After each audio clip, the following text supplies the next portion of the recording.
Fancy. All right, too far away. So sorry for not getting a video out. I have totally spaced on that. We've just been going on all kinds of field trips, getting him desensitized to all of the different environments for obedience purposes, or talking about obedience. I've really been making it a point to use verbal stuff first, and then that pressure secondary. Specifically with the e-collar, I've had to use it a little bit differently than Maple.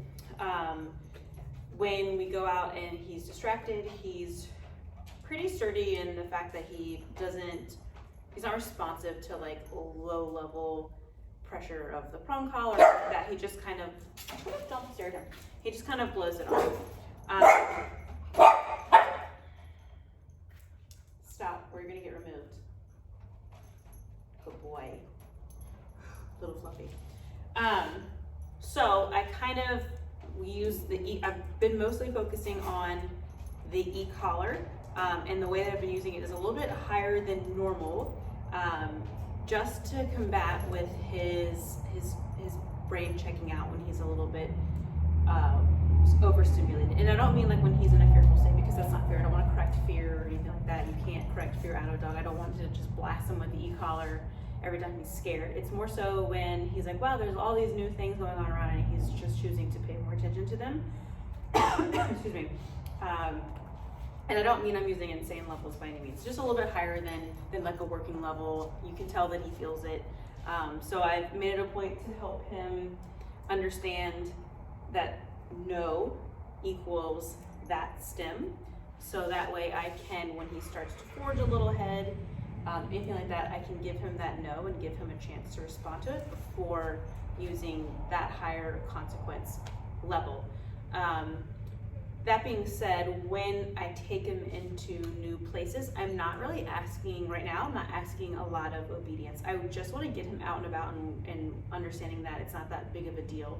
So when I take him somewhere new, I don't tell him I don't say let's go, I don't put him into a heel. I just do a lot of movement. I keep him moving, and I'm trying to get him engaging with me. So I have him on a prong collar. I'm not at that point really, when we go to places, I'm not using the e-collar too much, just because he's still learning what the mechanics of that means. So we're just doing prong collars. I just have him on the slip lead right now just because we're just shooting the video.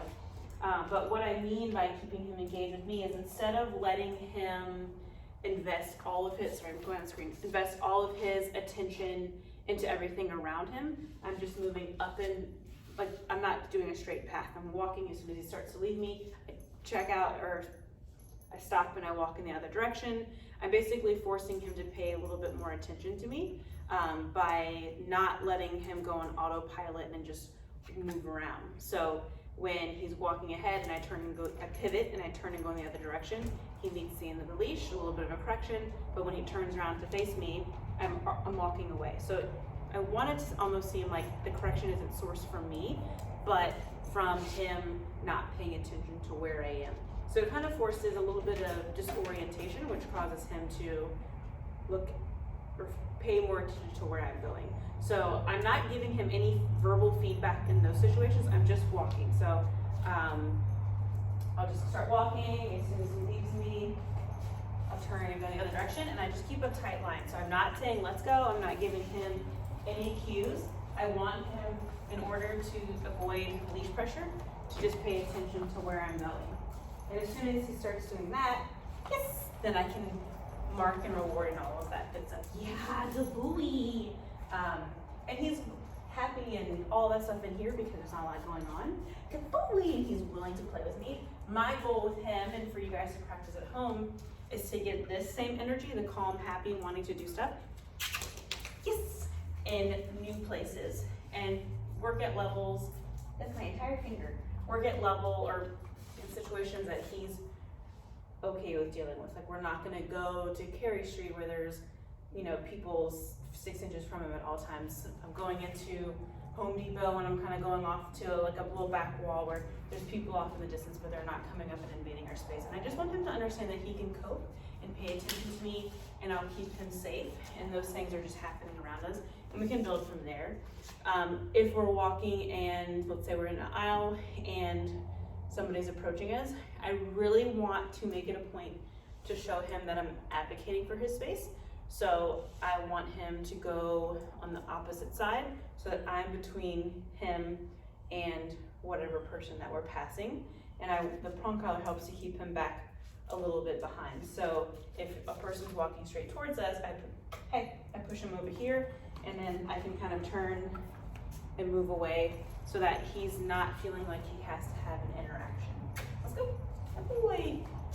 So that's really the only time that I ask for obedience, is to help him understand where he's supposed to be. Again, that's just to advocate for his space so he doesn't feel like he's needing to create his own space through like barking or growling or anything like that. Aside from the one barking with the guy at the window during our Maple lesson, he hasn't been barking at anybody, and I'm hoping that that's because he understands I'm creating space for him and not because it's more of a possession issue with you guys. But if that's the case, that's fine. I really think if you do this where you're saying you don't need to worry about that, maneuvering him to where he's not allowed to agitate towards people, and interrupting arousal. So again, like, as soon as he's looking at somebody, we're not going to let him stare and manifest feelings. We're going to say, let's go, and keep him moving and doing things with you. Good boy. Yeah, I hope that makes sense. If you guys have questions, do not hesitate to reach out. All right, bud. A human.